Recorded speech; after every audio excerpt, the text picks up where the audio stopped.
Ora então, muito boa tarde a todos. Vamos dar então iniciação. Antes de mais, pedir a todos que desligassem os microfones, que é para a sessão decorrer sem interrupções. Se tiverem alguma dúvida ou intervenção, pedimos que a coloquem no bate-papo aqui do Zoom, que depois mais tarde serão respondidas. Antes de mais, vou apresentar a doutora. A doutora Rebeca Nantes Silva é natural do Brasil, é profissional técnica em estilismo e coordenação de moda, mas também é formada em design pelo SENAC em São Paulo. Tem o mestre grau em design de moda pela UI, na Universidade da Beira Interior, no ano letivo 2017 e 2018, e atualmente está a tirar um doutoramento em História pela Faculdade de Letras da Universidade de Coimbra.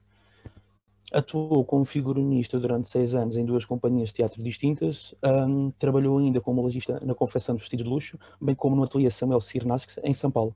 Tem o seu nome associado a vários projetos, entre eles o Festival Nacional de Poesia 2015, onde foi premiada com o prémio de melhor figurino pela peça Onde Morre a Poesia Nascem os Animais, com texto e direção de Renato Reis, pela CIA do Teatro Só por Deus, da cidade de Osasco, São Paulo. Trabalhou como auxiliar de logística e curadora de produtos de luxo na empresa Dress & Go. A doutora Rebeca Nantes Silva, em 2018, participou também no evento Fashion Revolution, promovido pela Universidade da Beira Interior, com uma mini coleção cápsula, criada a partir de roupas vintage, em parceria com o Verde Designs Vintage Store, Covilhã Real e os Calçados de Manteigas. Em outubro desse mesmo ano, a sua coleção My Imaginary Friend desfilou no projeto Move Up UBI, com participação dos alunos de mestrado da Universidade da Beira Interior. Em junho de 2019, palestrou sobre moda, sustentabilidade e processo criativo para empreender no programa Erasmus Plus Your Key to Entrepreneurship para jovens entre 17 e 22 anos. Participou ainda nos projetos Meet She and He, O Testamento do Cangaceiro, Dona Baratinha ao Casamento, Hotel Paradise e ainda no projeto Chá de Comã, entre 2011 e 2018.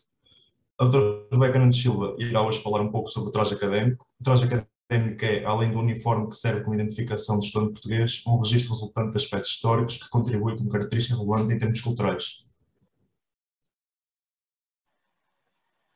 Ok, boa tarde a todos.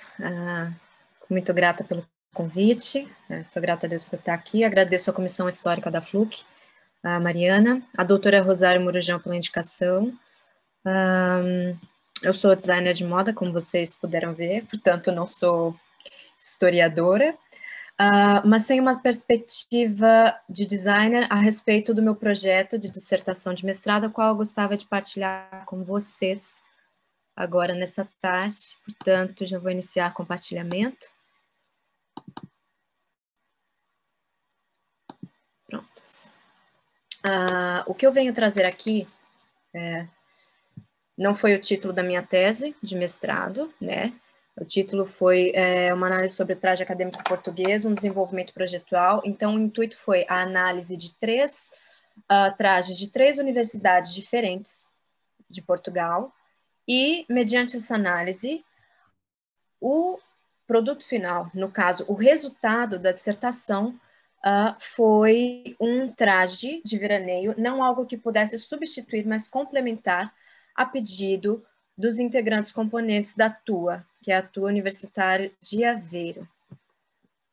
Portanto, para isso, para poder desenvolver esse produto final,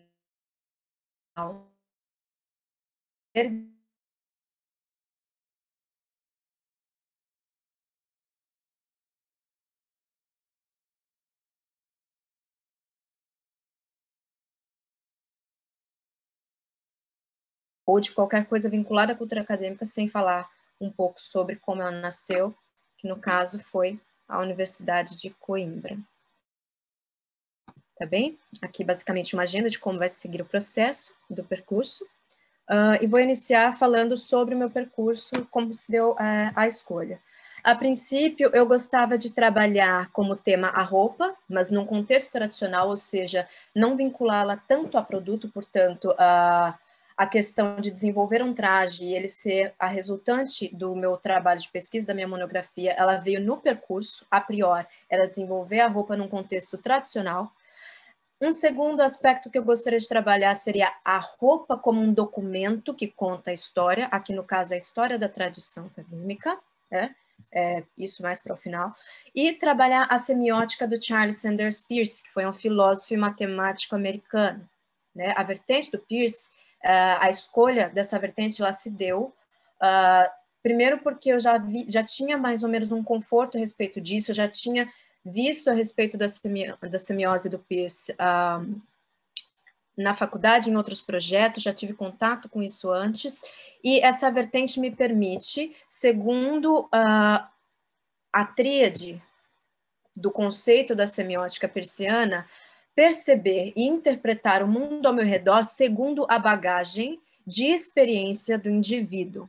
Portanto, é o interpretante, é o indivíduo que interpreta aquilo de acordo com as suas experiências, de acordo com as referências que ele tem. Esse foi um dos pontos chaves que eu gostaria de continuar trabalhando na análise da roupa.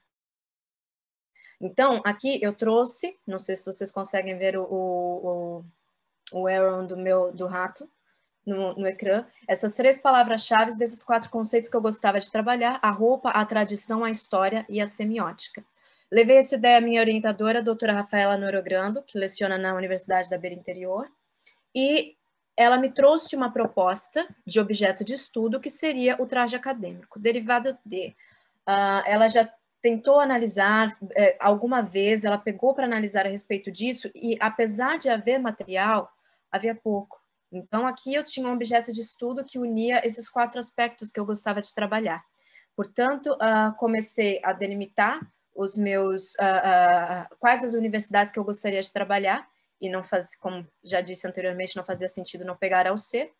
O traje da UB, que era a instituição onde eu estava inserida, e, no caso, o traje da Universidade de Aveiro, ele entrou no meio do percurso, o que será explicado um pouco mais adiante.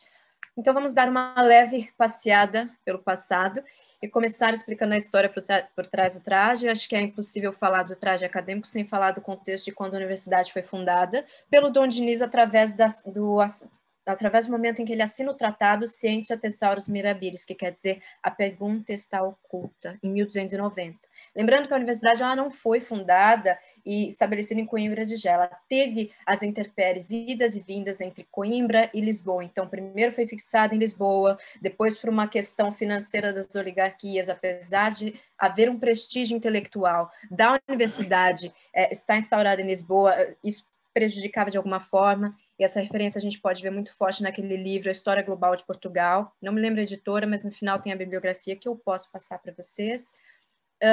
E a universidade vai a Coimbra, depois ela retorna, volta de novo a Lisboa, e ela volta a Coimbra, definitivamente por Dom João III, quando ele disponibiliza, né, o palácio para que ela fosse estabelecida, uma vez que os intelectuais portugueses eles tinham formação estrangeira. Então, ele queria algo que fosse fixado aqui e que fosse, de fato, estabelecido. Portanto, a universidade ela é fundada, ela é, de fato, fixada em Coimbra, e, a partir disso, cria-se um foro privado. Esse foro privado nada mais é do que um conjunto de regras que é usado como parâmetro para a vida acadêmica, para os membros da comunidade acadêmica. Ele regia, são as normas que regiam a universidade. E junto com o foro privado, nós tínhamos, inclusive, a prisão. Foi construída e antes mesmo de passar aos pisos inferiores da Biblioteca Joanina, como nós conhecemos hoje, foi instaurada antepadamente em 2 salas, abaixo da sala dos capelos, que hoje nós conhecemos como a sala que é usada para a defesa dos doutoramentos. Né? Então, com a reforma pombalina, ela passou para baixo da Biblioteca Joanina. A prisão, funcionando junto com o foro, ela era usada para a disciplina dos pequenos delitos cometidos por esses membros da comunidade acadêmica, sejam esses professores ou alunos.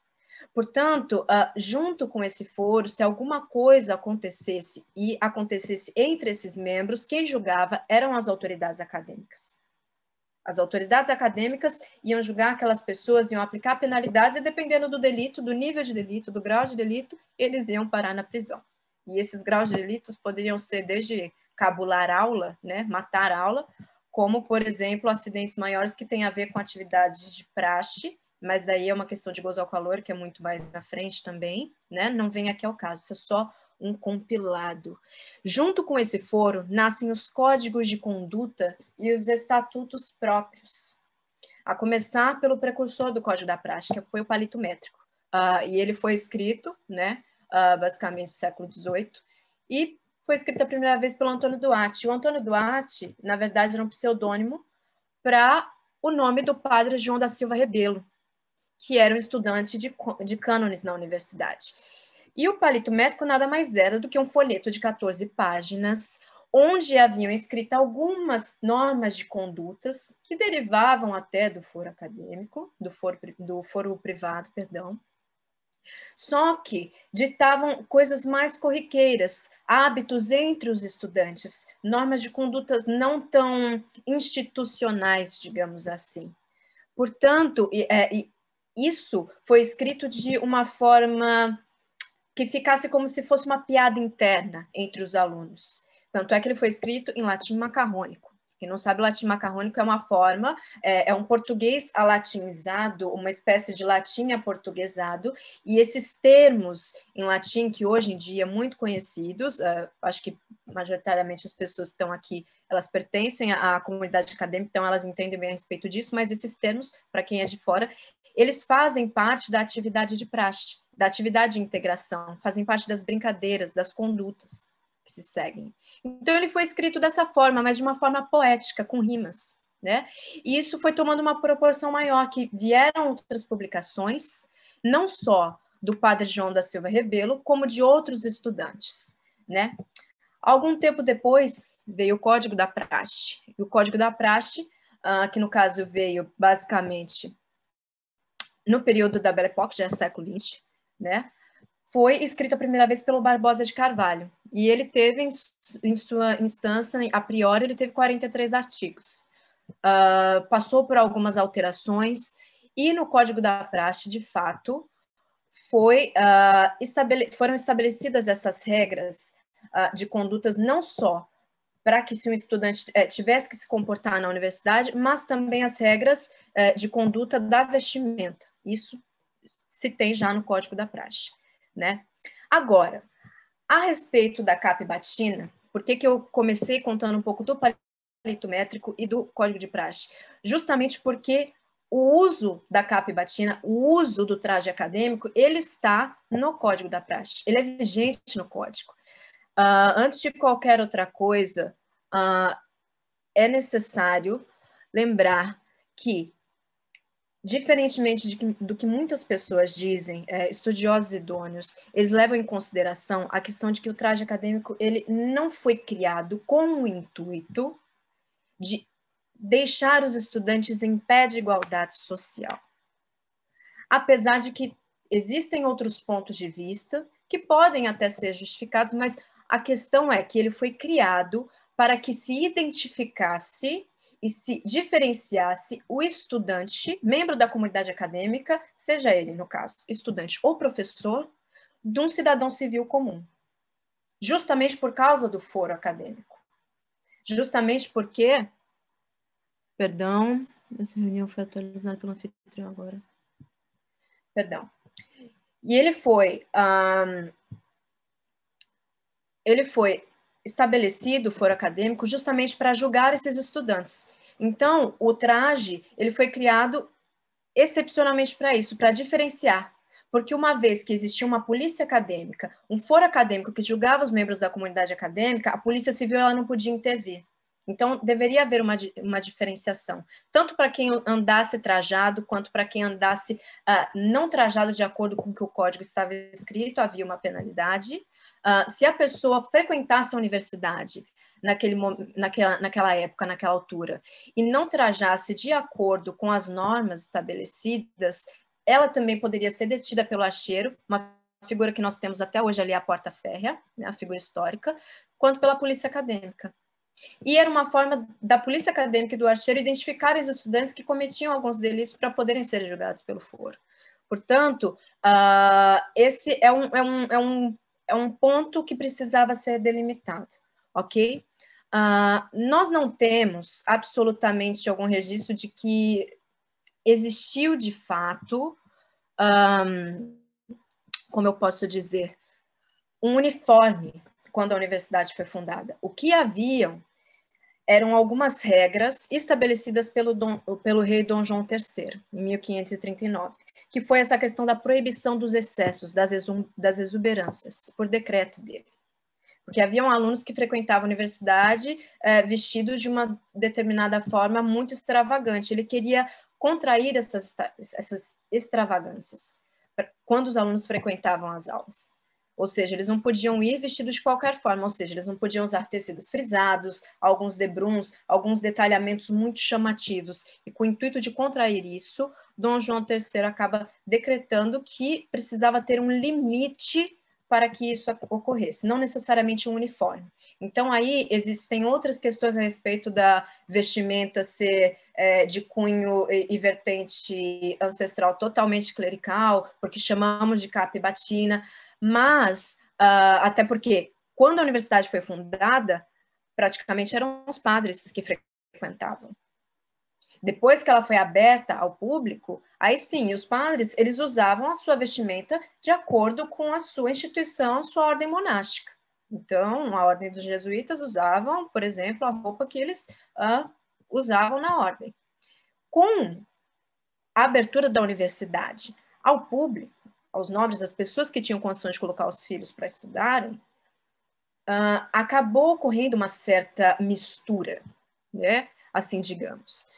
E aí, então, as primeiras, digamos assim, os primeiros a usarem um quesito que parecia com uma capa, uma batina, que no caso a capa e a loba, que não deixa de ser uma batina, né? A loba eclesiástica, foram os alunos do curso de medicina, né? Usavam aquilo justamente para poder frequentar as aulas, e com isso acabou-se que os alunos adotaram essa forma de vestir, essa forma de identificação, ok? Com o passar dos anos veio a questão da proibição do uso de quem não for estudante ou quem não for eclesiástico. E também a questão de que essas pessoas elas deveriam usar o traje não só para frequentarem as aulas. Foi instaurada que elas deveriam frequentar todas as aulas e, a priori, andar na rua vestidos assim, seja na Baixa ou na Alta de Coimbra. Para quem não sabe, aqui a região da Alta era dominada, de fato, pela polícia acadêmica, e o que vigorava aqui em cima era o foro acadêmico. Então, os estudantes, justamente por causa do foro, novamente, eles eram obrigados a seguir esse código de conduta e eles eram obrigados a usar o traje, inclusive na Baixa de Coimbra. Eles deveriam fazer isso. Com o passar do tempo, já no período da Belle Époque, no século XX, 1910, o uso passou a ser facultativo, ou seja, acabou que ocorreu uma abolição da obrigatoriedade do uso do traje fora das dispensações da universidade, né? Então, tecnicamente, o traje era usado como ponto facultativo, apenas para frequentar as aulas, ok? Deixa eu passar aqui. Aqui são aspectos do traje, isso aqui é uma foto que foi tirada, eu consegui tirar antes do Museu Acadêmico fechar, aqui no nosso Polo 1, na época da pesquisa, de um estudante do século XVIII. E aqui alguns aspectos, algumas características da sua vestimenta, que tem, sim, a ver com a questão da batina. Essa aqui, no caso, mais ajustada, né, mais acinturada, presa com 2 fitas na parte de trás e com a coadura na frente. Todas essas características aqui, os botões frontais, a camisa branca que você consegue identificar aqui a respeito dos punhos, isso também derivado da fusão entre a vestimenta monástica, entre as pessoas de sociedade que frequentavam a universidade, ok? O gorro também, que muitas vezes não era só usado na cabeça, ele era usado muitas vezes para transportar livros, pedaços de pão, frutas, os estudantes usavam dessa forma, né? Aqui já uma outra característica do traje, basicamente do século XIX, o traje que nós temos hoje é muito mais parecido com o traje que se vê no século XIX, que é a questão da calça comprida, preta, ou seja, manteve-se o padrão. Uma das características que se manteve das vestimentas eclesiásticas foram as vestimentas escuras. Um padrão escuro, um padrão sóbrio. Ok? Então, aqui, hoje, o que nós vemos como resultado do traje nacional é muito mais parecido com esse aspecto do que, tecnicamente, o que nós temos aqui, né? É muito mais semelhante, digamos assim. E aqui também as delimitações e características, a camisa branca, a gravata preta, a capa traçada do estudante, o gorro, os sapatos tipo Oxford com bico arredondado, que era usado nesse período, era uma característica da moda, digamos assim, do período. E aqui um exemplo dos estudantes de Coimbra no Manifesto em Lisboa, ok? Do Partido Republicano. Vocês podem observar que eles trajam basicamente dessa forma, a batina aberta, o colete, a calça comprida e a capa. Em quesito das estudantes, não foi um assunto no qual, já agora passando para a questão da vestimenta feminina, e por que que eu trouxe esse aspecto dentro da dissertação, apesar de não me aprofundar, tá?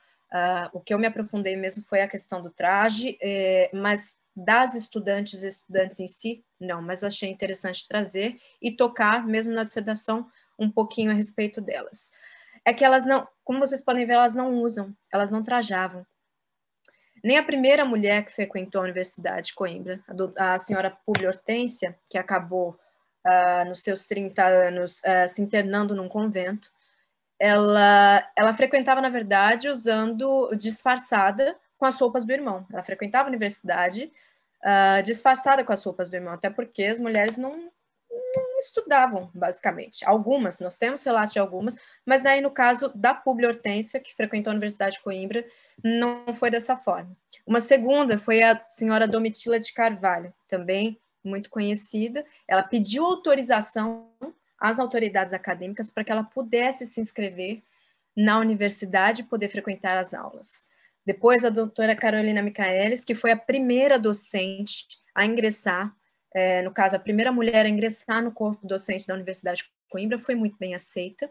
E a única destas 4 que vocês veem aqui, que ainda traja algo, que ainda traja uma batina, uma espécie de beca formal, mas aí é referente à sua profissão, é a conhecida doutora Regina Quintanilha, que foi a primeira mulher a ingressar ao curso de Direito da Universidade de Coimbra. Inclusive, foi uma ativista dos direitos das mulheres e feminista. Né? Então, aqui você vê que é um aspecto voltado à profissão. Ela também pediu uma autorização para ingressar no curso de Direito, foi a primeira mulher a ingressar e a primeira a advogar no país. Portanto, aqui nós temos essas diferenças. No caso da Publi Hortência, ela tinha que se disfarçar. No caso da Domitila e da Carolina Michaelis, que estão ali mais ou menos entre o mesmo período, você percebe que as características da vestimenta são da Belle Époque. Então, elas têm um certo estilo de roupa apropriado para aquele momento, mas não usavam um traje em si. Agora, um outro ponto, esse aqui foi o específico que eu não cheguei a abordar na tese em se tratando do traje de Coimbra, mas eu achei interessante trazer, desmistificar alguns pensamentos, porque algumas pessoas pensam, mas o traje feminino, ele acabou sendo adotado pelas meninas da Universidade do Porto primeiro, quando, na verdade, ele se iniciou sendo essa estética adotada pelas alunas do Liceu do Porto. Isso decorreu por causa das questões do high school e em semelhança com as vestimentas e os uniformes dos high school britânicos na Inglaterra e no Japão.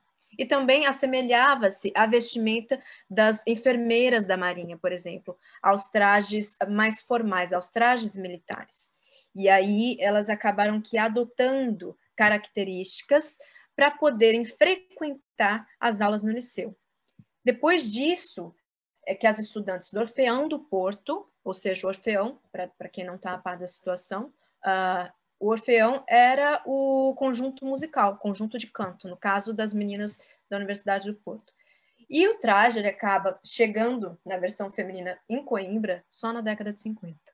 Mais especificamente aqui, como eu coloquei, em 1949, porque era meio que um registro, uma marca registrada das estudantes de Coimbra não usarem traje. O que elas usavam era a pasta preta de couro fitada, né? Que tem o seu significado, tem o seu peso simbólico, de acordo com as tradições acadêmicas.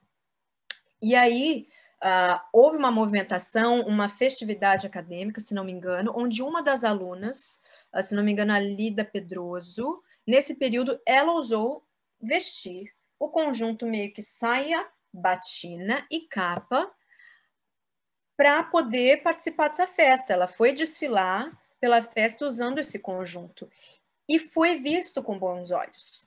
Os burburinhos, os comentários que saíram na época foram vistos de maneira positiva. E daí em diante acabou se adotando de alguma forma o uso da saia, digamos, batina, que nós sabemos que na verdade é um tailleur, né? Um blazer mais acinturado, algo mais estruturado e formal, com a capa. Ok? Aqui, já nós passando para a parte da segunda universidade analisada, esse foi um recorte básico e muito resumido mesmo, a respeito do traje da UC. E agora, passando para a Universidade da Beira Interior. No quesito da Beira Interior, por ser uma universidade recente, né? Antes era o Instituto da Beira Interior, Instituto Politécnico, se não me engano, posso estar enganada, não estou me recordar agora, mas depois que passa a ser universidade, e é uma universidade recente, o uso do traje específico da Universidade da Beira Interior, ele veio, na verdade, ele nasceu de uma necessidade sentida por estudantes que frequentavam festivais entre universidades, festivais de Tunas. Eles não pertenciam à Tuna. E nasceu basicamente com o doutor Fernandes Henriques e o senhor Lino Torgal, que é esse que eu coloquei aqui, que eu citei no slide, uma vez que o senhor Lino Torgal e o doutor Henrique Fernandes, eles foram os precursores e os idealizadores do traje. Aqui, o que vocês podem ver, eu vou aumentar daqui a pouquinho mais, são as atas das reuniões da AGA, que é a Assembleia Geral dos Alunos, onde eles passavam por um conselho de Assembleia de Alunos para que se decidisse o que seria votado a favor ou não como regras estabelecidas pelos estudantes, ou seja, o código da praxe, o traje usado, até então era o traje nacional. A praxe usada era aquela. E pouquíssimos estudantes da UB, da Universidade da Beira Interior, usavam traje. Eram basicamente os alunos que compunham a Tuna e alguns outros, totalizando uns 30, 40 alunos, eram muito poucos mesmo. E eles viam e frequentavam esses eventos, o senhor Lino Torgal com o senhor Fernandes Henriques, eles frequentavam os eventos e sentiram essa necessidade.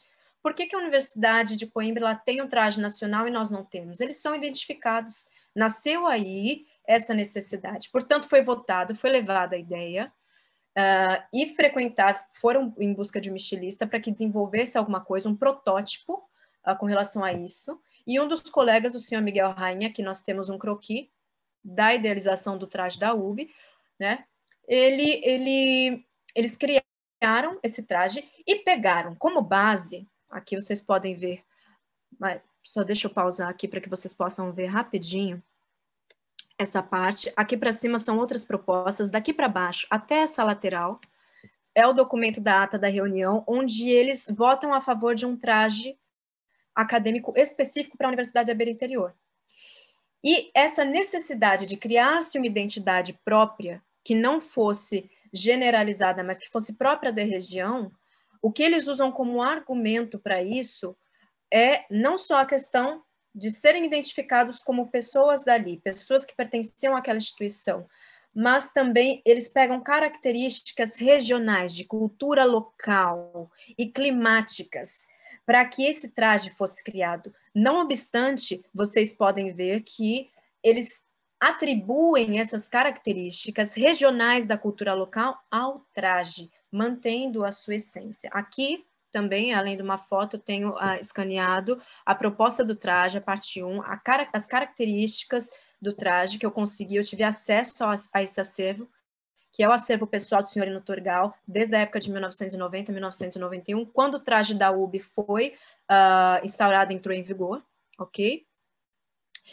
E aqui eu trago duas questões, né, que seriam 2 exercícios, que vocês podem fazer essa comparação entre os trajes, a comparação da semelhança, mantendo a essência, ou seja, usando a tradição acadêmica coimbrã, para que fosse criada, para que fosse construída uma tradição nova, sem fugir a esse fator essencial. Então, o que foi mantido? O que nós podemos observar aqui? As características gerais. Mantiveram-se a formalidade, a coloração sóbria, o preto e o branco, a capa como principal signo identitário do estudante português. Isso é o signo principal. Qualquer estudante português, qualquer instituição, é muito difícil você ver um que não esteja usando uma capa. A capa, ela acaba sendo esse signo principal, aquilo que o identifica, aquilo que é diferente de quaisquer países. Quando você vem a Portugal, uma pessoa que olha aquilo vai a priori pode levar um choque, mas é uma identidade própria do solo português e das academias portuguesas, ok? Essas foram as características que estão aqui no ecrã, colete, camisa branca, gravata, que já foram citadas acima, né? E aqui delimitadas, e aqui o traje masculino, a questão das diferenças que fazem a identidade própria daquela instituição específica. Se uma vez em Coimbra nós temos a pasta preta com as fitas das cores do curso, na UB isso é gravado e é bordado na capa como uma estrela, que representa a própria Serra da Estrela, com as cores do curso, ela é bordada e as fitas. A batina, ela se manteve, no caso, né, mas com algumas características próprias também. O brasão da universidade foi bordado do lado esquerdo do peito, abaixo da lapela, na costura da lapela da batina. Nós temos aqui também o chapéu, que remete muito à atividade pastoril dos pastores das montanhas, e eles agregaram esse chapéu de feltro. E manteve-se, claro, o colete, a camisa, a gravata, a calça, todos esses aspectos, mas existem as peculiaridades, o singular, que torna esse traje, uma vez que uma pessoa que está inserida na cultura acadêmica, e aí vem a análise da semiótica do Peirce, né? Aí vem a questão de você estar inserido numa cultura, ter a referência, ter a base para poder analisar aquilo de acordo com as experiências que você teve. Então, é muito fácil, por exemplo, para um membro da comunidade acadêmica portuguesa identificar, hoje em dia, a qual instituição determinado aluno pertence. Não é só um monte de pessoas aglomeradas usando preto e um traje formal com uma capa gigante. Não é só isso. Tem a ver com a tradição, com a cultura local. E nós sabemos identificar quem está inserido, sabe identificar esses pontos, ok? Aqui passando para o traje feminino, os aspectos culturais e climáticos também foram levados em conta. Tanto é que a saia ela passou a ser comprida justamente porque era frio. Foram inseridas nesgas, no caso aqui, não sei se vocês podem observar, eu vou passar para esse slide. Cadê? Acho que eu não coloquei o aumentado dele, eu peço desculpas. Mas aqui, esses recortes, na verdade, são nesgas, aqui em Portugal, conhecido como folhos, para facilitar a mobilidade, ou seja, o uniforme, ele facilita, né, e identifica. Então, foi-se mantido o acinturado e as características climáticas. E para que houvesse uma equiparação, para que não ficassem de todo diferentes, enquanto que nos rapazes foi atribuído o chapéu, para as raparigas foi atribuído um capuz removível, justamente porque na serra chove muito. Os pastores, eles passam esses conflitos, esses atritos com a questão climática. Então, esses aspectos foram levados em consideração. E aqui, um descritivo impresso da época, da justificativa por que a UB deveria ter um traje próprio, né? E a descrição técnica do traje masculino e do traje feminino que eu consegui escanear do acervo pessoal do senhor Lino. Aqui a questão da precificação, que ele também me deixou escanear, ampliado as características também do traje feminino em si, ok? E os jornais da região. O Jornal do Fundão notificou em 1991, que foi quando o traje entrou em vigor, e foram colocadas estas questões. Quando eu entrevistei o senhor Lino Turgal, aqui mais jornais, aqui foi um compilado que ele escaneou, os outros, se eu não me lembro, acho que estava em outra pasta, e ele juntou esses três e colou, e acabou escaneando, eu escaneei essa parte escaneada desses três jornais, mas tanto o Correio da Manhã quanto Notícias da Covilhã e o Diário de Notícias notificou e divulgou em manchete o traje. Quando eu fiz a entrevista com o senhor Lino, eu perguntei a respeito o que vocês usaram como premissas para poder atribuir e agregar um valor estético, imagético, que pudesse fazer com que vocês fossem identificados, uma vez que vocês tinham essa necessidade. Essa mesma pergunta eu fiz para os estudantes de Aveiro. E ambos me disseram a mesma coisa. Cultura local. A cultura local, ela vai ser atribuída. Se tratando de universidade em Portugal e da cultura local, tanto na UB quanto em Aveiro, e eu acho que principalmente em Aveiro, eu senti isso de uma forma latente ao entrevistar também os percussores, que idealizaram, no caso, um traje. Aqui foi um banner do traje acadêmico da UB que os alunos espalharam pelas dispensações da universidade quando o traje entrou em vigor, eles fotografaram e acabaram espalhando naquela altura, ok? Aqui as características do traje feminino também, as semelhanças, né? Tais como do traje masculino, foram mantidas a questão da saia, as insígnias inseridas na parte interior da capa, o tailleur acinturado, colete, a camisa branca, as meias pretas. Agora, em questão de diferenças, que é voltada à identidade, foi atribuído o capuz removível, pelas questões que eu falei a vocês anteriormente, a estrela bordada, o tailleur acinturado, o brasão, não com uma lapela, tal como está na batina masculina, o colete, a camisa branca, e especificamente na camisa branca, um detalhamento que não há o colarinho clássico, é uma gola tipo padre, e não há também a gravata. Na Universidade da Beira Interior, a designer, a estilista, eles preferiram, né, por questões estéticas deles, eles preferiram atribuir um broche, uma espécie de broche, como pode ser visto aqui, bem miudinho, que prende e faz a junção dessas duas partes de tecidos, um alfinete, né, no caso. Agora, a Universidade de Aveiro, que foi a universidade onde houve a questão da necessidade de um traje de veraneio. A questão de Aveiro, ela entrou, na verdade, aí voltando à questão do início do projeto, quando os alunos da TUNA, os membros da TUNA Universitária de Aveiro, da TUA, eles entraram em contato com a doutora Norogrando e disseram, olha, nós sentimos a necessidade, né, porque o traje, querendo ou não, ele é algo formal, ele é pesado.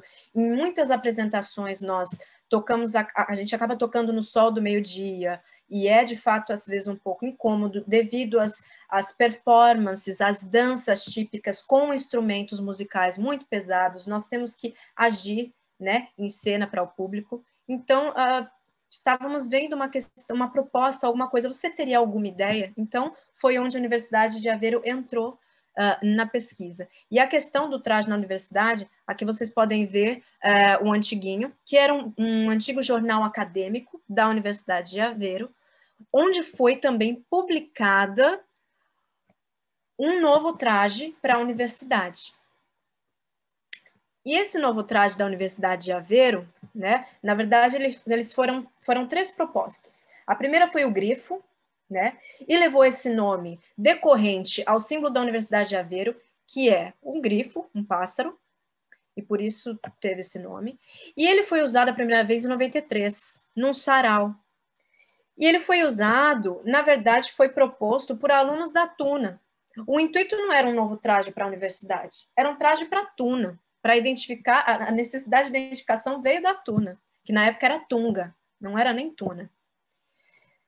E, decorrente a isso, depois dessa apresentação, começaram a haver as discussões entre os alunos da universidade, se não era pertinente também haver um traje específico para a Universidade de Aveiro, uma vez que eles também usufruíam do uso do traje nacional de Coimbra. A praxe era aquela. Decorrente a isso, houveram as votações. Em assembleia, eles criaram uma espécie de comissão própria do traje para que fossem votadas as propostas, e essa notícia saiu nesse jornal, no Antiguinho, né? Que foram votadas essas propostas e que delas, o que ganhou na época foi de fato, o tertúlio, né? Houve uma votação, uma primeira votação e que deu uma série de votos nulos, empates e que não deu certo, e depois, na segunda votação, foi votado a favor do tertúlio. Aqui é a primeira proposta, ok? Eu consegui, do acervo pessoal de um dos primeiros, do senhor Rui, os primeiros trajes. Então, aqui, o grifo, a primeira proposta do traje. Eu perdi algumas fotos, portanto, eu peço desculpas, eu as procurei. Eu perdi muitas fotos recentemente no meu computador.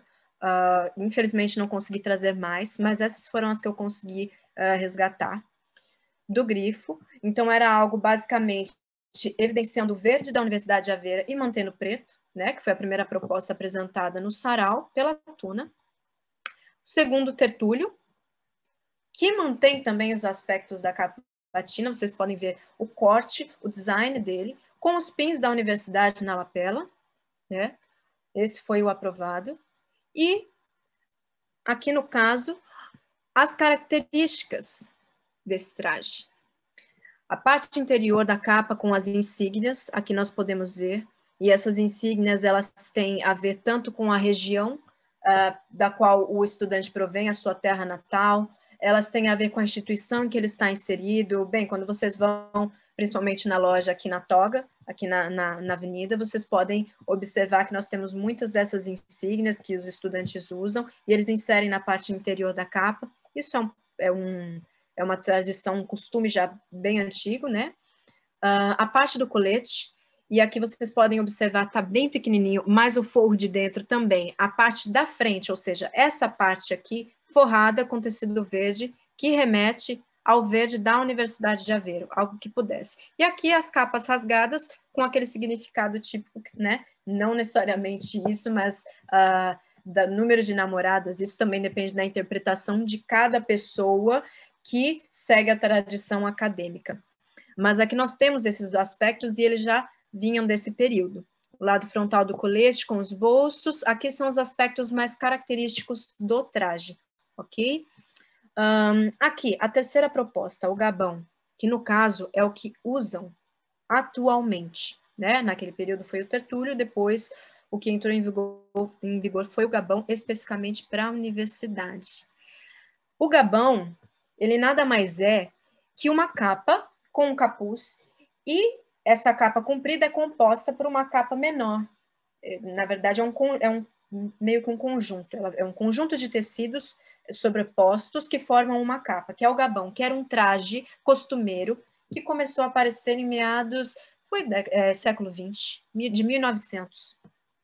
E o gabão era um traje costumeiro do cidadão de Aveiro, daquela região. Então, tinha o gabão na cor castanha, a cor marrom, que era o gabão dos dias de trabalho, e o gabão na cor preta, que era o gabão dito domingueiro, para ir às missas. Portanto, essa característica, quando você vê um estudante de Aveiro falando do gabão, ele está falando da capa, ok? Então, a capa deles é o que chamam de gabão. Aqui, eles mantiveram também, tal como eu apresentei no traje da UB, as semelhanças, as características que mantêm a essência da universidade, ou seja, toda a formalidade, a capa como principal signo do estudante, como símbolo principal do estudante português, mas, entretanto, apesar de haver essa essência mantida, há também as diferenças. E essas diferenças nós podemos ver nos detalhes, como, por exemplo, os botões. Eles fizeram um pormenor, uma questão de deixar esse pormenor evidente, mandando gravar, por exemplo, o símbolo da Universidade de Aveiro, o grifo, nos botões. Eles avivaram vivo esse detalhamento do tecido, essa parte técnica aplicada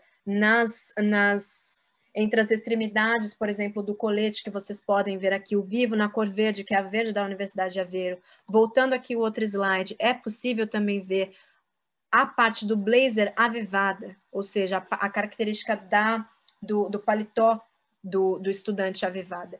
E não só isso, outras características que eu não coloquei aqui, mas que são interessantes, a questão das insígnias dos estudantes, é que na Universidade de Aveiro, como vocês podem ver aqui, os pins atuais usados, eles são os nós. Esses nós são em formato de nós, das cores do curso, eles representam não só o curso, mas eles representam também os nós dos navios. Mais uma característica própria da cultura local, que o uniforme da Universidade de Aveiro, ele remete ao traje e à cultura do trabalhador aveirense. Ele remete à história dos moliceiros, ele remete à Ria de Aveiro, ele remete aos pescadores, à pesca bacalhoeira. Quando a gente vai no Museu Marítimo de Ilhavo, ali em Aveiro, você consegue observar todas essas características.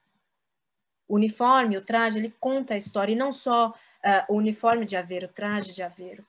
mas as próprias canções dos estudantes, cantadas de forma poética, elas cantam: se eu fosse um barco de Aveiro, quem me dera navegar. Eles criam essas canções, eles cantam essas canções, e isso está embutido na cultura acadêmica, então ela está muito fundida nesse aspecto. Essas diferenças aqui citadas, vocês já puderam ver. A questão agora do traje feminino também é parecida com a questão do traje masculino, também avivado, manteve-se, no caso, a saia, ok? Manteve-se a saia, mantiveram-se as características principais. Entretanto, nas diferenças, na questão da diferença da parte identitária, a parte do blazer do taillé, a gola, a lapela do taillé é mais arredondada.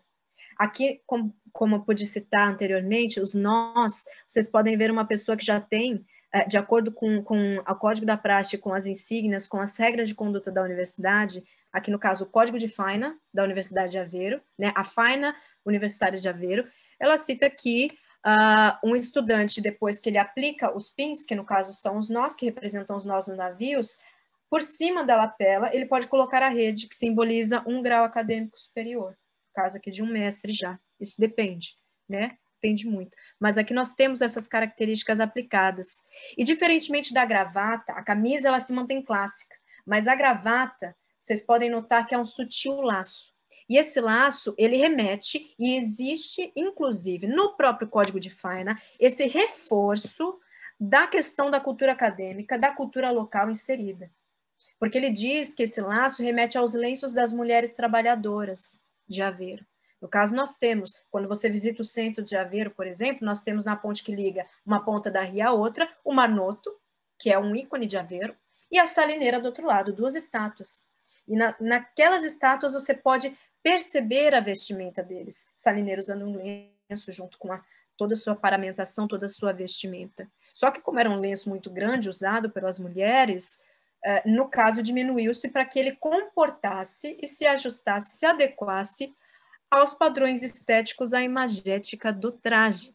E a questão do arredondar da lapela, ela foi instaurada de uma forma, ela foi instaurada esteticamente, remetendo aos colares que caíam entre o colo das mulheres e caíam dessa forma arredondada, sedutora. Isso você pode encontrar no Código da Praxe. Se eu não me engano, acho que eu tinha aberto aqui.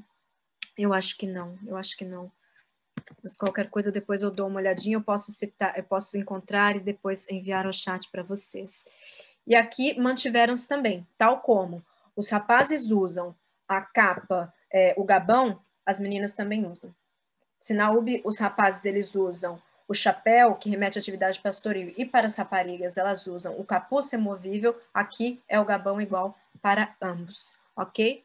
Na questão dos 3 trajes, é algo que eu já venho agora finalizando a apresentação e abri-la, né, para que vocês percebam essas questões de semelhanças e diferenças, de essência e identidade, da tradição nacional padronizada e da cultura regional. A tradição local e o senso comum a nível local e o senso comum a nível nacional, que foi o que eu quis que fosse percebido mediante análise do Peirce, mediante análise semiótica, usando a semiótica do Peirce como lente para que pudesse ser analisada, ok? Então, aqui, essas questões estéticas, por exemplo, eu sei que é uma questão polêmica, por exemplo, você dizer algo desse cunho, principalmente aqui em Portugal, porque existem as questões puristas. Existem, por exemplo, estudiosos que eles falam que é uma besteira, uma questão muito simplista, acaba sendo até um pouco, eu não gostaria de usar esse termo, mas um pouco desprezada por esses estudiosos, a questão de você envolver a cultura local com as tradições acadêmicas, uma vez que o traje, como eu disse no início da nossa exposição, ele ter sido criado para que fosse identificado um estudante de civil. E essa é a cultura das tradições acadêmicas, essa é a cultura, né, vinda de Coimbra. E eu não vou desvalidar, eu não concordo, eu não discordo desse posicionamento, desse ponto de vista.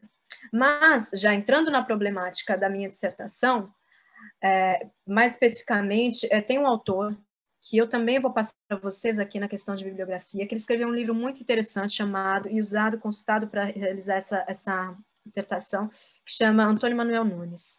E o livro chama Identidades e Moda. Ele fala a respeito dessa questão da cultura acadêmica e dos trajes, e ele pontua, e eu percebo o ponto de vista dele ao justificar essa questão da regionalidade, uma vez que existem algumas instituições no país, por exemplo, que acabam misturando alguns itens, algumas peças, por exemplo, que não tem nexo com a própria cultura acadêmica.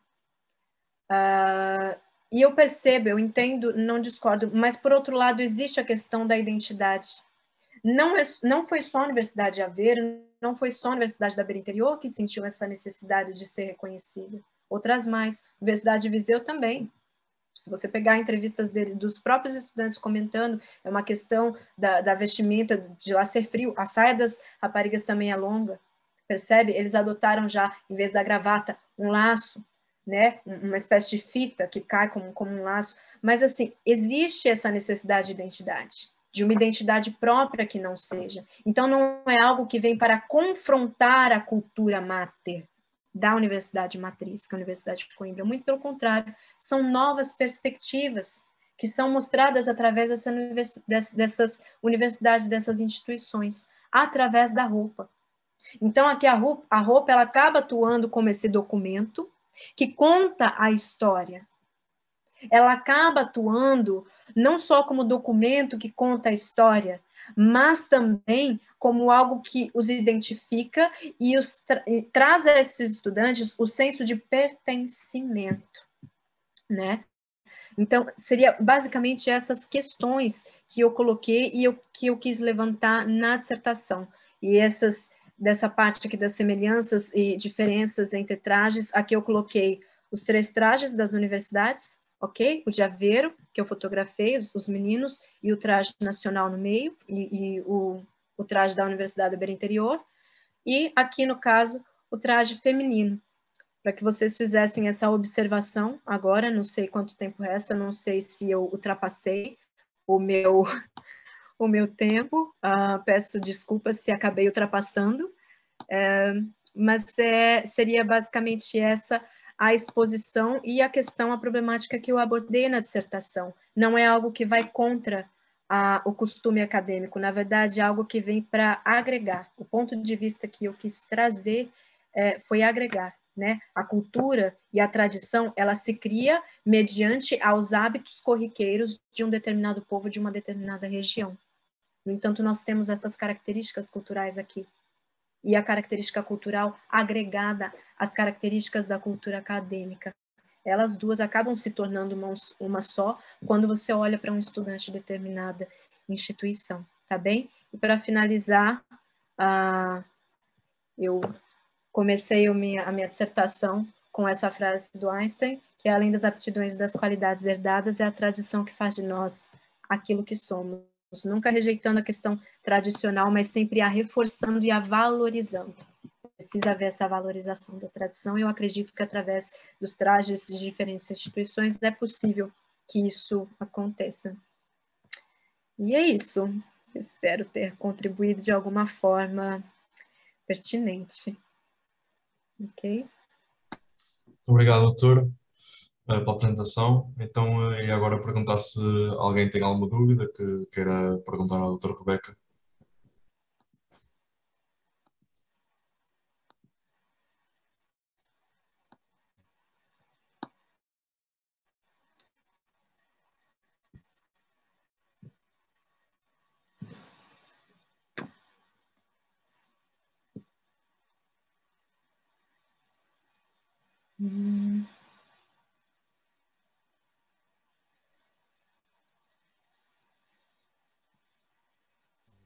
Sim, meu doutor, a Germana Torres está a perguntar se a sua dissertação está disponível no RCCAP. Olha, eu acredito que não. Ela está disponível na plataforma da UB, tá? Eu defendi de muito recente, e eu confesso que não tive tempo ainda eu acho que vocês da Comissão Histórica já devem saber isso, eu comentei com a Mariana, ainda não tive tempo de organizar as minhas coisas, o site, a questão dos portfólios, a questão dos lugares onde eu disponibilizaria, mas está disponível na plataforma da UB, para quem quiser ter acesso, tá bem? Agora temos a Rafaela, não consigo ver o nome todo. A senhora Rafaela está a perguntar como é que pretende avançar com a investigação. Perdão, pode falar mais alto? Eu não sei se é o meu computador. Não sei se é o meu computador. A senhora Rafaela está a perguntar como é que pretende avançar com a investigação. Olha, para já, tem 2 artigos que eu publiquei, um a respeito da Universidade dos Mares e um a respeito do projeto Veraneio, que foi o projeto em si, do traje de veraneio para os alunos da Tuna, né, que ainda está em vigor, ou seja, esse projeto ainda está em andamento, precisou pausar, porque assim, eu defendi a dissertação em fevereiro do ano passado, dia 19 de fevereiro de 2020, e com a pandemia vindo, nós perdemos algum contato, eu não pude mais comparecer, eu tenho os protótipos finais prontos do traje deles, e ainda precisamos acertar algumas questões, né? Agora, para já, tenho 2 publicações de 2 artigos saindo na publicação, num livro do EIMAD, do IPCB, o Instituto Politécnico de Castelo Branco, que são 2 artigos que eu escrevi juntamente com a doutora Rafaela Norogrando, que foi minha orientadora, e juntamente com o doutor Alexander Jorge Duarte, do Departamento de Música da Universidade de Aveiro. Ele foi meu co-orientador, e eu escrevi, nós acabamos afunilando um pouco mais essa questão nesses 2 artigos, que tá para sair publicação agora. Eu não sei ao certo, justamente porque o pessoal da editora também não deu assim uma data certeira. Eu sei que está bem próximo, eles já mandaram para nós a parte do layout da publicação do livro, dos capítulos, onde os artigos estão inseridos, mas logo mais já sai em publicação, né?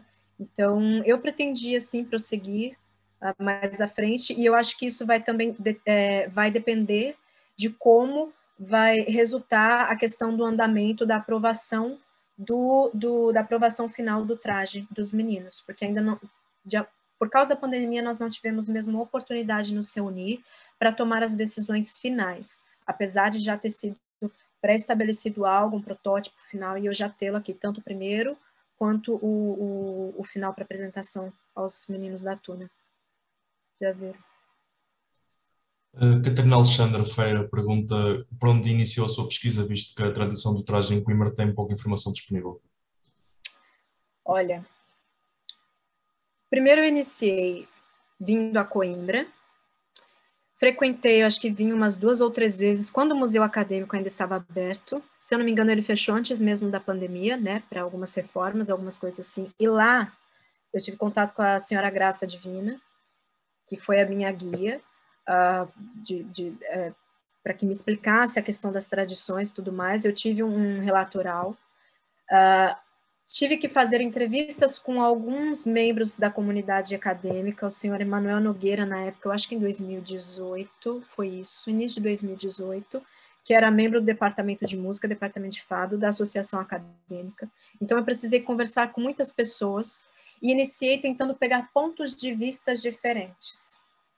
E tentar encontrar nesses pontos de vista diferentes as questões comuns, os pontos semelhantes, para poder consultar bibliografias que nós temos na biblioteca. Eu disse, e eu repeti algumas vezes durante a exposição, que eu disponibilizaria para vocês bibliografia. Eu posso disponibilizar algumas delas que eu tenho aqui, posso enviar no chat, ou qualquer coisa, eu posso, né, passar para o pessoal da Comissão Histórica se interessarem, não sei como funciona, como vocês preferem, eu não percebo muito disso, mas existem alguns livros, dos quais eu vou até abrir aqui, que eu tinha separado, e que são alguns livros muito bons que eu posso citar para vocês essa questão bibliográfica, onde contam e consultam jornais de época, consultam-se artigos, decretos que já são publicados e traduzidos para que vocês tenham acesso a isso. Então, primeiro eu comecei por um percurso de vir a Coimbra, consultar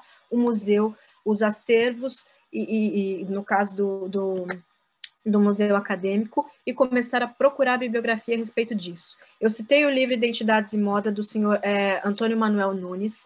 Ele é um excelente livro, tem na versão e-book, é barato, não é um livro caro, não é assim, meu Deus, expensive, que não dê para você pagar, é mesmo barato, você consegue comprar pela internet, e ele é um estudioso a respeito das tradições acadêmicas e dá ele disponibiliza nesse livro pontos-chave históricos que resultam no traje, tanto no hábito talar, quanto no hábito em comum, quanto no hábito dos estudantes e dos professores, dos lentes em si. Então, ele trata essa questão. Aqui, deixa-me ver, eu tenho essa bibliografia que eu posso passar para vocês. O Traje dos Lentes, do Armando Luiz Carvalho Homem, é uma obra de 2006, pela Faculdade de Letras da Universidade do Porto, tá bem? Eu não sei se vocês estão anotando, mas eu posso pegar aqui e talvez lançar. Deixa-me ver. Só um momento. Crise Acadêmica de Coimbra, de 1969, José Veloso e João Gonçalves, tá bem? É um livro, no caso não é um livro, é um artigo. Esse foi um artigo muito bom e que tem boas referências que vocês podem procurar. O livro, a Universidade do Estado Novo, caso de Coimbra, ok? Deixa-me ver qual mais. O livro Academia de Coimbra, 1980 a 1926, um contributo para a sua história. Esse livro é um livro que tem muito. Eu consultei ele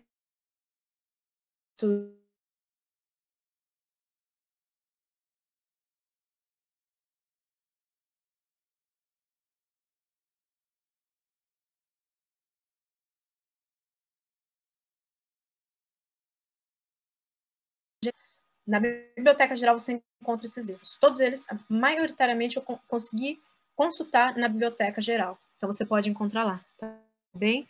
A Academia de Coimbra, não sei se você anotou, mas vou aqui copiar, porque eu estou copiando desse... Eu já estou colando aqui embaixo para esses principais a respeito das informações do traje, eu consegui lançar no chat para vocês, tá bem? Tem um outro livro muito bom. Esse senhor, ele é especialista na questão das tunas acadêmicas, da cultura de tunas, especificamente portuguesas, então envolve também as questões das tunas de Espanha.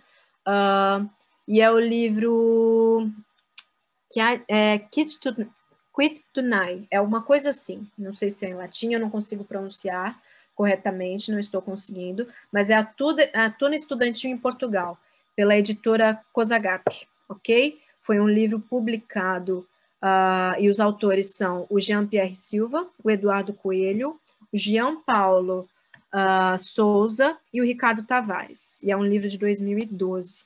É um excelente livro também para você se informar a respeito das tunas, uma vez que a universidade tem atrelado a cultura acadêmica à cultura musical. Isso é fortemente ligado à cultura acadêmica, não tem o que se discutir. Quando se fala de cultura acadêmica, é impossível você não lembrar das tunas, das performances, né? Portanto, você vai encontrar uma boa base histórica de estudiosos que se dedicam mesmo a isso e escrevem sobre isso já, tem isso como trabalho e obra de vida há muitos anos nesse livro. Deixa eu ver. O Código de Praxe, Faina Acadêmica, não. Academia de Coimbra, Em Terras de Espanha. Esse aqui, Em Terras de Espanha, foi um jornal em ilustração portuguesa, segunda edição, que eu também consegui... Tem como você acessar ele pelo link, e o link está disponibilizado aqui, tá bem? Eu vou passar mais um que eu vou aqui colocar para vocês, para disponibilizar. Eu vou mandar todos de uma vez aqui no chat, tá bom, gente? Vocês me desculpem, é que eu já separei, mas são muitos. Semiótica moda não.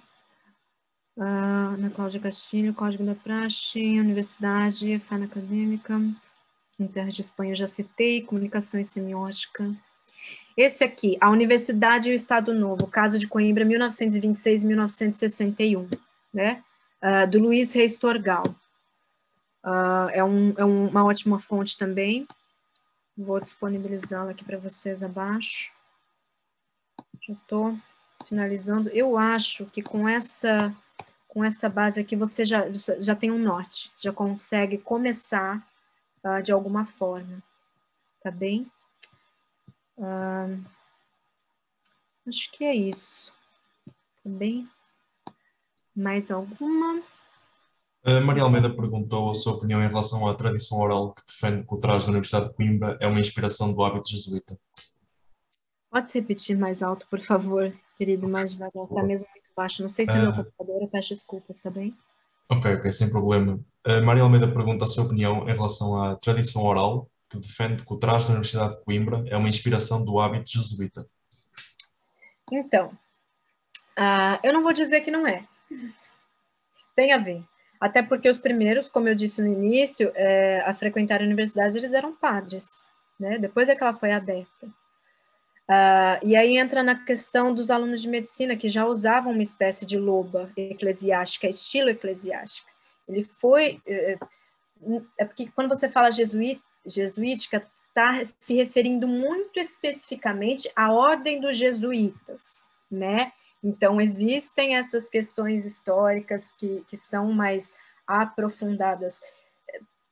Pode ser que tenha essa referência, eu acho, na minha opinião, tá? Mas isso é uma opinião, assim, bem... que talvez haja esse vínculo com a ordem jesuítica justamente por haverem membros de ordem jesuítica também frequentando a universidade, uma vez que os padres que frequentavam, eles trajavam de acordo com a sua ordem monástica. Se um pertencia à ordem dos jesuítas, ele trajava daquela forma. Isso ainda na Idade Média, quando ela foi fundada. Percebe? Então, eu acho que tem a ver com a questão do vínculo com a igreja, muito mais a ver com do vínculo com a igreja do que especificamente, né, jesuítas, porque é algo muito específico para delimitar, para definir, percebe? Então, talvez porque tem a ver, tem um vínculo religioso, tem a questão de nós chamarmos, né, corriqueiramente como capa e batina, né?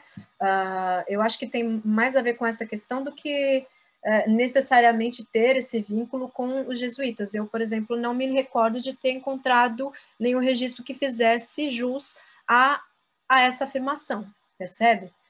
Portanto, do meu ponto de vista, eu prefiro entender, no caso, eu entendo, né? Não é nem que eu prefiro, eu entendo dessa forma, que é muito mais um vínculo com a eclésia, com o eclesiástico, com a igreja, do que necessariamente um vínculo tão afunilado com uma ordem monástica, uma veste específica da ordem monástica, tá bem? Eu não sei se me fiz entender, não sei se eu consegui responder a sua questão. Ok. Trazer. O Gabriel Vieira, antes de mais, agradece a exposição interessante e gostaria de saber se tem alguma noção ou se encontrou alguma referência sobre a origem desse mito de que o traje tinha o intuito de eliminar desigualdades. Como? Meu Deus, vocês me perdoem, mas é que tá mesmo muito baixinho e eu acho que você acabou falando... Deixa eu me ver só se melhora. Um momento, tá bem? Eu não tô... E às vezes no fone de ouvido ele funciona melhor. De melhor forma, e aí você repete, porque daí evita ter que ficar eu pedindo o tempo todo para que você faça intervenção. Pode repetir agora?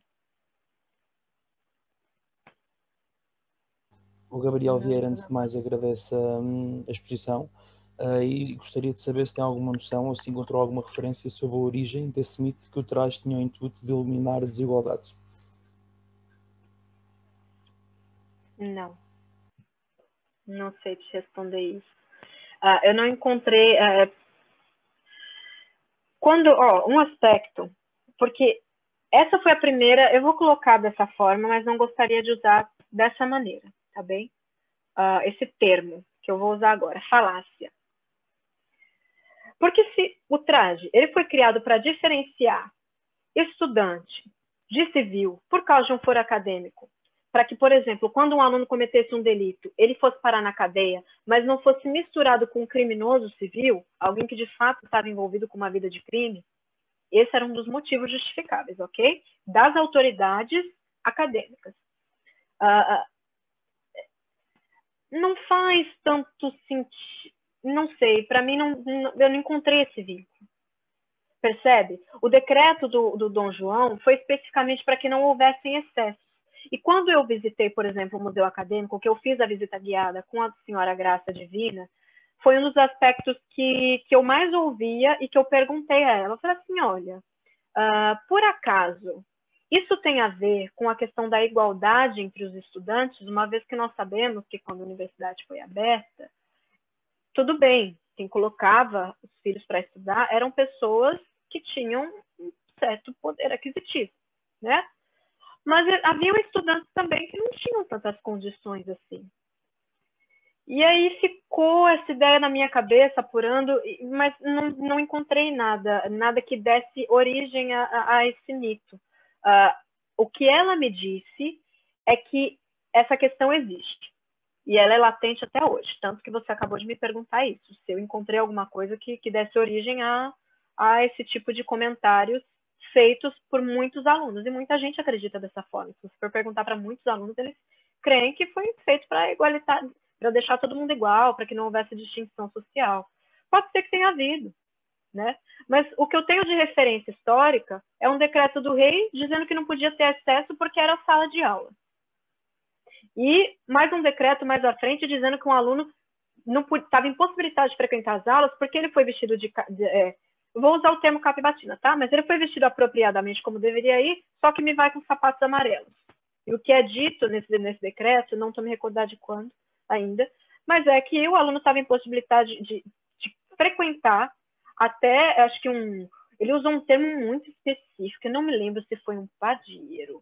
Foi uma coisa muito pesada, um termo muito pesado e muito específico, pertinente àquele período, quanto mais frequentar um ambiente de cunho científico.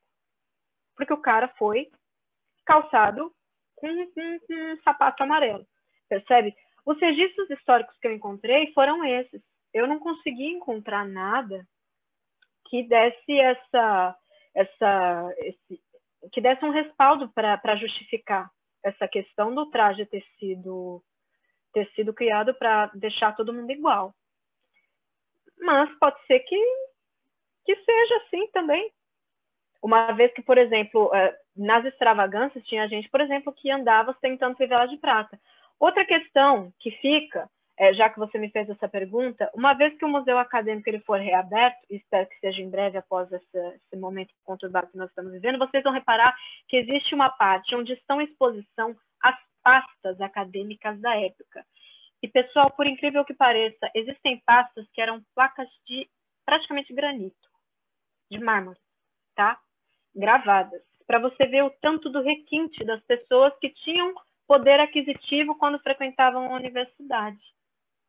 Então, existiam pastas assim justamente porque tem essa questão, e eu vi aquelas pastas, eu ainda também fiquei com a pulga atrás da orelha, porque essa era uma espécie de falácia, como eu disse no início, que eu já tinha ouvido.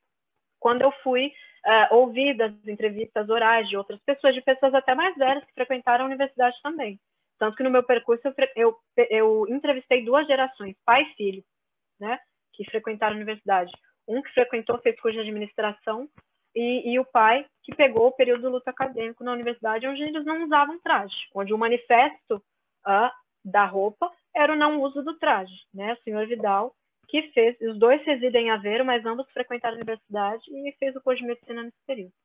Mas a questão, voltando ao ponto, é essa, eu não encontrei nenhum respaldo. A única coisa que eu ainda vi que poderia ser uma extravagância era a questão dessas pastas de curso que estão em exposição no Museu Acadêmico, mas é isso. Eu não achei nenhuma base que justificasse.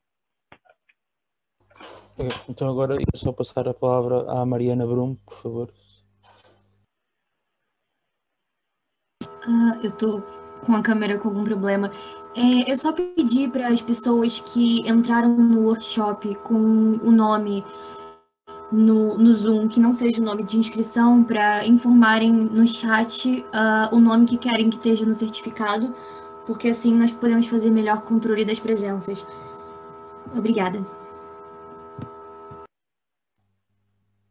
De resto, se não houver mais dúvidas, pelo menos ninguém mais se manifestou, acho que podemos dar por encerrada a sessão. Queríamos agradecer em nome da Comissão Histórica da FU, queríamos agradecer à doutora Rebeca pela presença e por ter perdido um pouco do seu tempo para apresentar o seu trabalho. E era para agradecer mesmo. E desejar as felicidades e